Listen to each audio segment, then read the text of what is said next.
नमस्ते विद्यार्थियों। आप सबका एमए प्रथम वर्ष की कक्षा में पुनः स्वागत है। हमने इससे पूर्व वीडियो में साहित्य दर्पणकार आचार्य विश्वनाथ के द्वारा आचार्य मम्मट का काव्य लक्षण तत् आदोषौ शब्दार्थौ सगुणावन अलंकृते पुनः क्वापि इस की समीक्षा को प्रस्तुत करते हुए आदौषौ पद की व्याख्या की थी। आचार्य विश्वनाथ ने मम्मट के लक्षण में आदौषौ में अव्याप्ति दोष को बतलाया है, क्योंकि वहां पे पदगत और वाक्यगत अविधेया विमर्श दोष आचार्य विश्वनाथ के अनुसार है। अब आगे हम मम्मट का लक्षण काव्य लक्षण तद आदोषौ शब्दार्थौ सगुणौ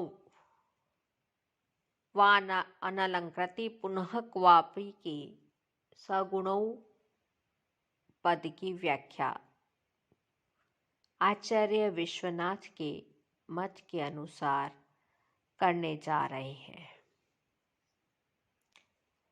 काव्य की परिभाषा में शब्दार्थों का विशेषण सगुणों भी आचार्य विश्वनाथ के अनुसार उपयुक्त नहीं है, क्योंकि गुणों की स्थिति शब्द और अर्थ में न होकर रस में होती है।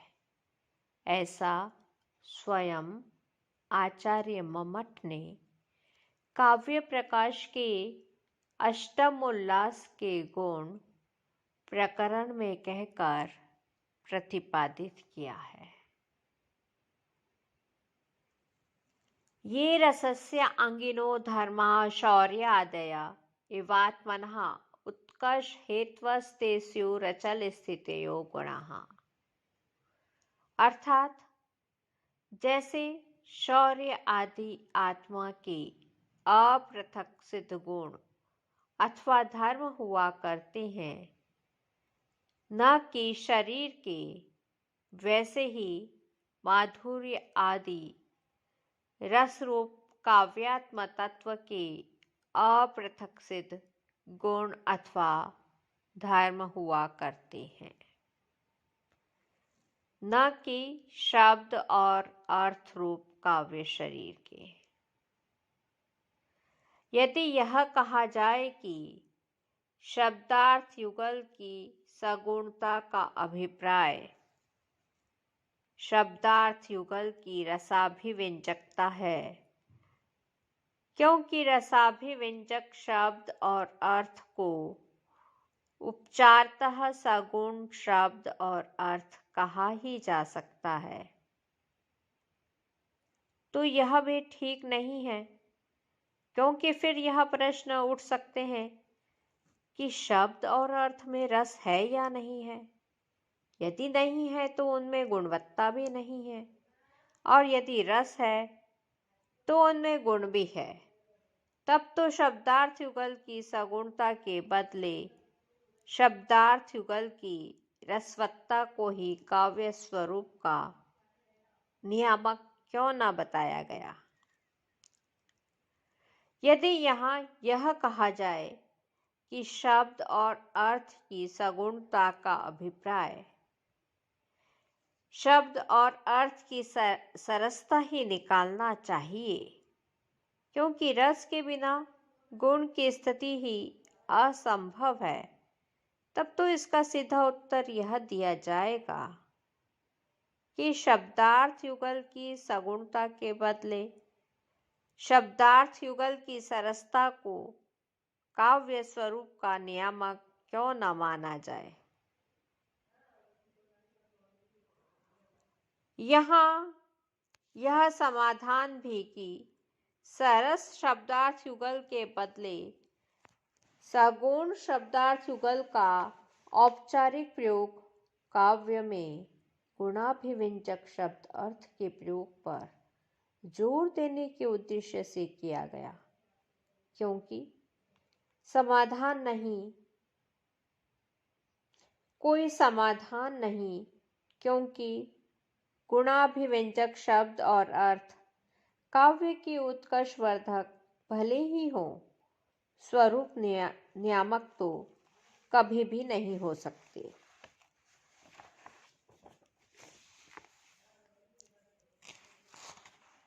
तभी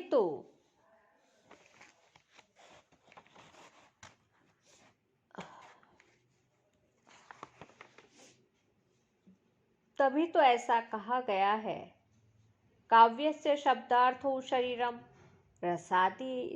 रसादिश्च आत्मा गुणा शौर्यादिवत् दोषा कारणत्वादिवत् रीतयो अवयव संस्थान विशेषवत् अलंकारः कटककुंडलादिवत्। अर्थात शब्द और अर्थ काव्य के शरीर हैं। रस, रसाभास, भाव, भावाभास, भाव शांति, भावोदय, भाव संधि और भाव शबलता आत्म तत्व है। माधुर्य आदि गुण शौर्य आदि की भांति रसरूप आत्म तत्व के अपृथक सिद्ध धर्म है। श्रुति दुष्टादि दोष कारणत्व आदि की भांति रसरूप आत्म तत्व के सौंदर्य अपकर्षक हैं। वैधर्मी आदि रीतियां शरीर संस्थान के समान काव्य संस्थान है और अनुप्रास उपमा आदि अलंकार कटक कुंडल आदि आभूषणों की भांति शब्द और अर्थ के सौंदर्यवर्धक हैं।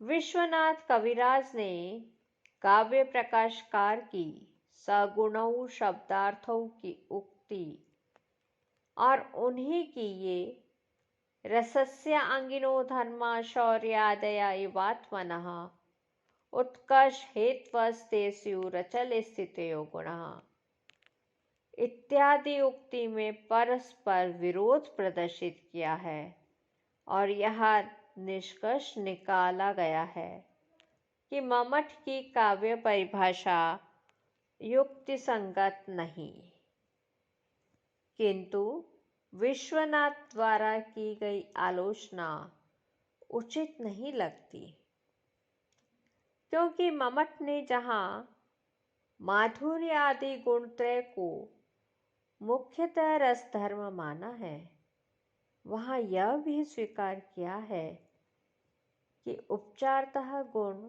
शब्दार्थगत भी कहे जा सकते हैं। गुणवृत्तयः पुनस्तेषां वृत्तिः शब्दार्थयोर्मतः। यह काव्य प्रकाशकार ने लिखा है। इस प्रकार मम्मट के काव्य मत में परस्पर विरोध का देखना दिखाना कोई युक्तिपूर्ण बात नहीं प्रतीत होती। दूसरी बात, विश्वनाथ कविराज की एक और उक्ति यह है कि यदि उपचार का आश्रय लेकर रसाभिव्यंजक शब्द और अर्थ को सगुण शब्द और अर्थ कहा जा सकता है, तो इसी दृष्टि से उन्हें शब्द और अर्थ को रसवत या सरस कहने में क्या आपत्ति है। यदि सगुणों के स्थान पर सरसता या रसवत्ता को विशेषण बनाया जाए तो जिन काव्यों में वस्तु तथा अलंकार की प्रधानता है, उसमें रसात्मकता का लक्षण अव्याप्त होगा। मम्मट का सगुणों विशेषण ही इसके लिए उपयुक्त है।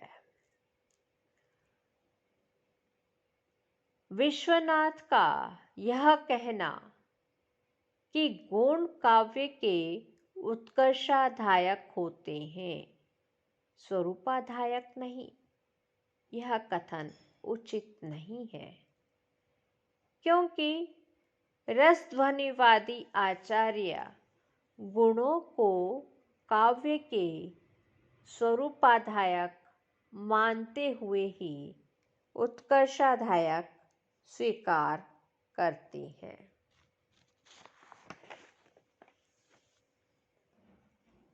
इस तरह से आचार्य विश्वनाथ ने मम्मट द्वारा प्रदत्त काव्य लक्षण का सगुणों पद की आलोचना की और यह आलोचना कहाँ तक युक्ति संगत है उसका विचार विमर्श हमने प्रस्तुत वीडियो में किया है। पुनः मिलेंगे, पुनः मम्मट के काव्य लक्षण का तीसरा पद अनलंकृति पुनः क्वापि का विश्लेषण अगले वीडियो में करेंगे। धन्यवाद।